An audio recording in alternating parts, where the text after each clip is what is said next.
The Penny Panthers suffer their first loss of the season to the hands of the Tigers. Who would have thought that, hey? And here you are. If you held Twile all this time, it's exactly what you needed from him. After losing 121k, he ends up scoring a 67 and getting 76 minutes for some reason.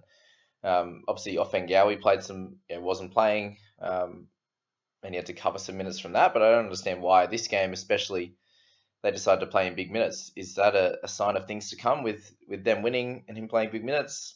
Who knows? But we always knew that his PPM was super strong, and if he just could get those minutes on a regular basis, way too many times he's got 40 odd 50 minutes, which gets him that 40 odd to 50 score, and is a bit painful for anyone who owns him. But if you held on this long, you've ended up with a really good score from Alex Twile. So yeah, in terms of the game, nothing really went right for the Panthers going into this one.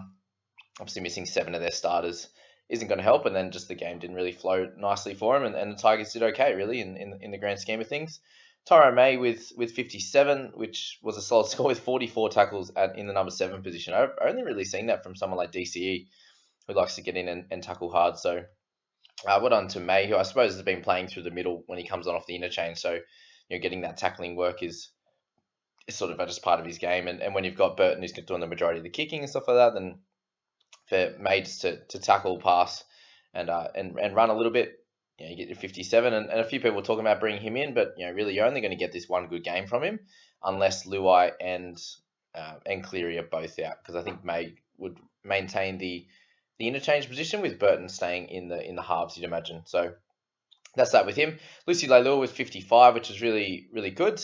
Obviously, ended up with a little penalty try, which was great for me because it got me a Adam Dewey try assist into a Leilua a try there, which was solid. Only 29 tackles and 90 metres, wasn't great, especially for a team that had the ball a lot.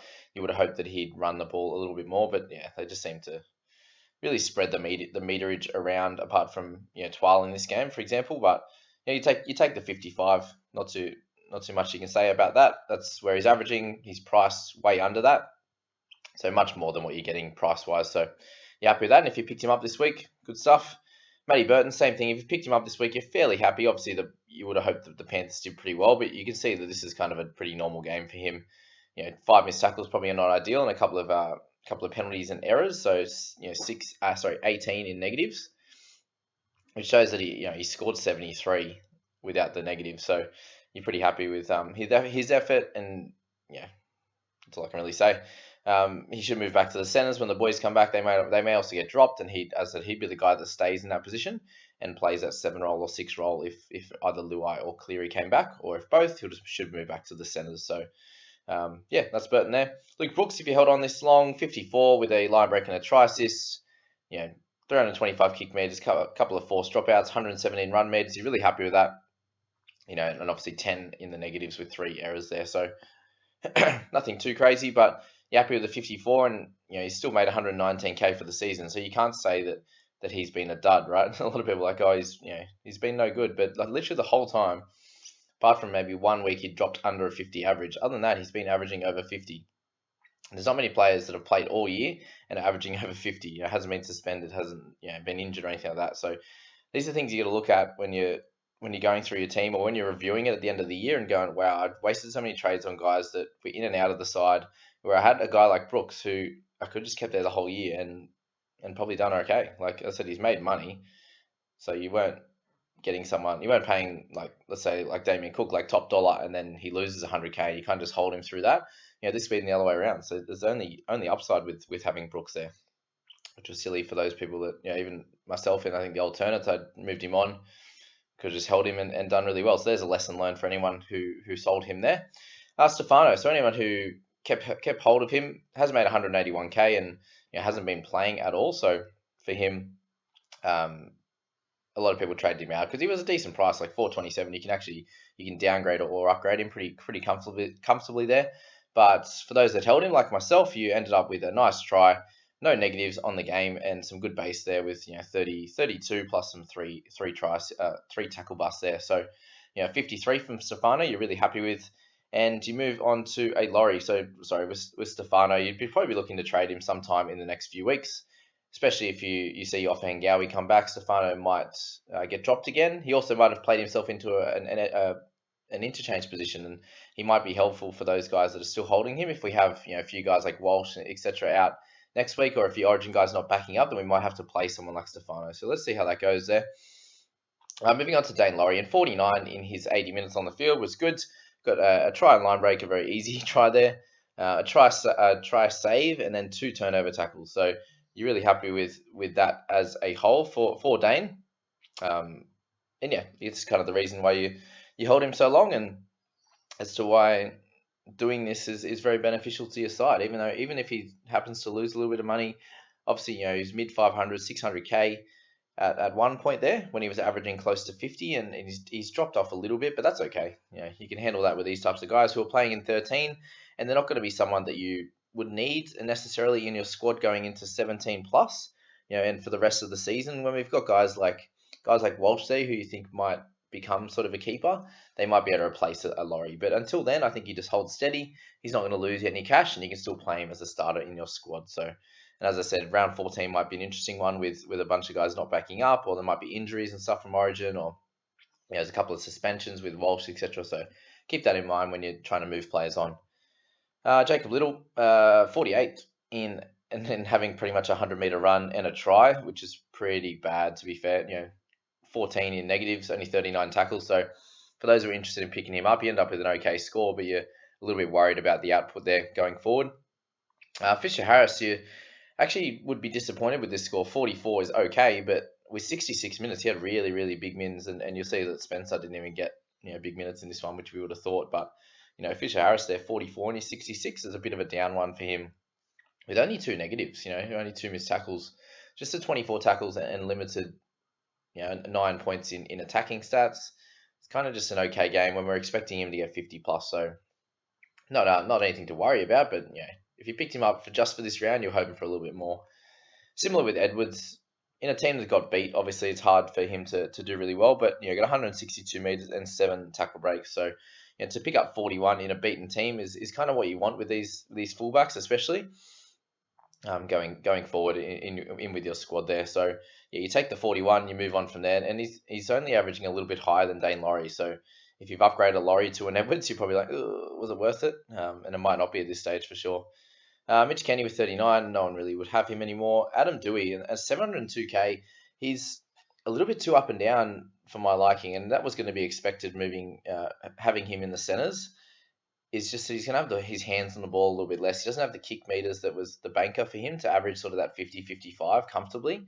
And now he's relying on, obviously, the goal kicks. So if they're playing a bit better, he'll get some goals. But those try assists and tries in the centres there, and you're a little bit more exposed as a centre in terms of missed tackles as well, with a lot of the crafty guys out on the edge. So for him playing in that 6th position, he was much more solid in defence around a couple of bigger guys.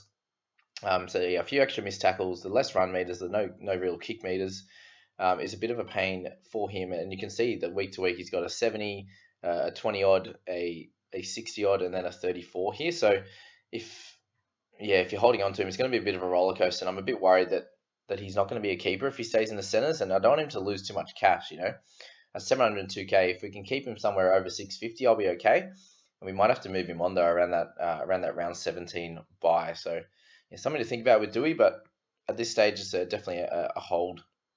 Kick out with 33, not good enough. Roberts, for anyone that held him for this long and for the whole season, he picked up 29, so you'll take that. And wasn't happy at all with Billy Kickow in that contest with Laurie, was he? Jesus, he wanted to kill him. There's that there. We got Spencer Lane. You just didn't get enough minutes, man. The PPM was solid again, 29 and 33, and you would have thought that he's been used to getting 20 odd minutes. I suppose he did get a 10 minute increase, but I would at least be expecting around a 40 minutes, like a Moses Leota kind of level minutes. In this one, he just didn't even get it, unfortunately. So that's that. With Spencer with the 29 there. Momorowski with 28, again, just a Panthers team that didn't really go too well. You only get the 28 in the base there, which is solid, but it could have been worse, but could have been a lot better against a Tigers team, which they'd usually smash, right? Then you talk about Moses Zembai. They obviously went off with some bone bruising. It looks like he'll be okay. It was exciting for me to see him, not to see him go off, but for maybe Dewey to move back to 6, but it sounds like he'll be fine. So if you played him, obviously you picked up 27. It could have been somewhere in the high 30s again, like he has the last bunch of weeks. So hopefully he's okay going forward for all your sides. Seyfarth, that a few people asking me about, and just that's the thing with these guys. 372k. This 26 just really stuffs up any price movements for him going forward, and that's kind of what we've spoken about all year. Is those guys 350 to 450 in that awkward price range? They have to average somewhere in the 40s to make you some good cash. So Seyfarth with a 26, not good enough in that starting role. Crichton, Stephen Crichton there with 24 in his 80 minutes. So again, didn't do too much in a team that got beat. 1 goal. That's about it there. So yeah, unfortunately, not great. It's not a keeper level score, but he is 546k and he's been scoring pretty well the last bunch of weeks. So a couple more scores like this and he'll really lose 100k pretty quickly. Sean Blort, obviously with Lucy playing, didn't get that starting role. Gives him 23 in his 27 minutes, which is PPM's okay, but just not good enough. And if you trade him in, you haven't made any cash on him, unfortunately.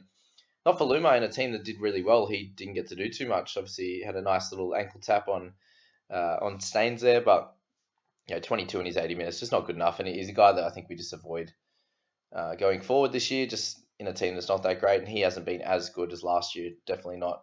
As you can tell, he's lost 123k. So he was a 667k player last year, which meant he was just a tick under or approximately 50 average. So yeah, big difference from there.